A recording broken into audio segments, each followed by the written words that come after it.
Twilight Syndrome. I've previously taken you through the first two games in the series, the Twilight Syndrome duology.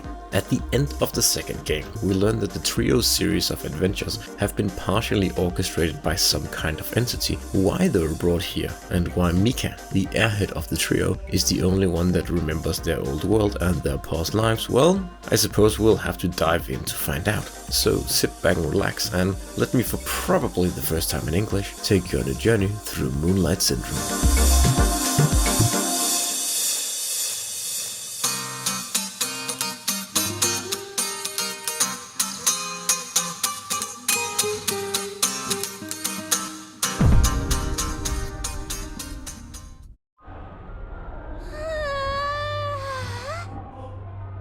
At school, Mika is quite tired. She once again stayed up late playing some new addicting RPG.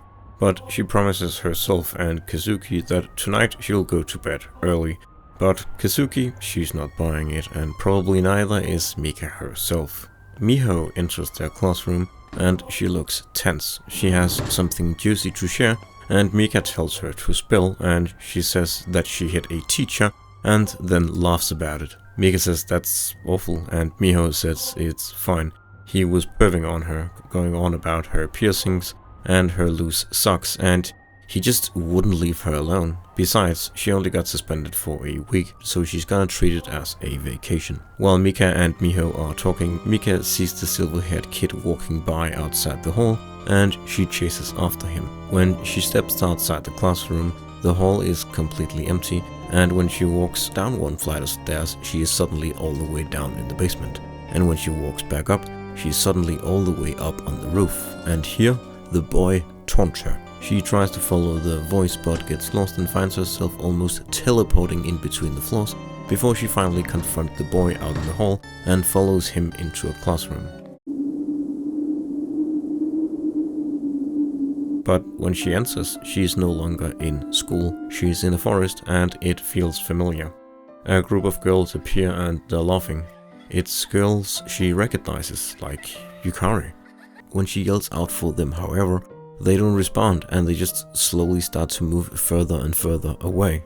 As they fade out of view, Mika finds herself back in school, standing over their bloody corpses, holding a knife. The silver-haired boy is heard from out of view, telling her that she did this. This happened because she bottled up all of her feelings and didn't let go of them. Mika says that she didn't do this, and the boy agrees.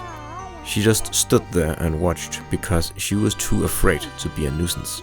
The boy asks her if she's happy now that they're all gone and that there is no one left to reject her. Mika screams. Wait, was it all a dream? A bell is heard, the school day is over, and Mika starts making her way home.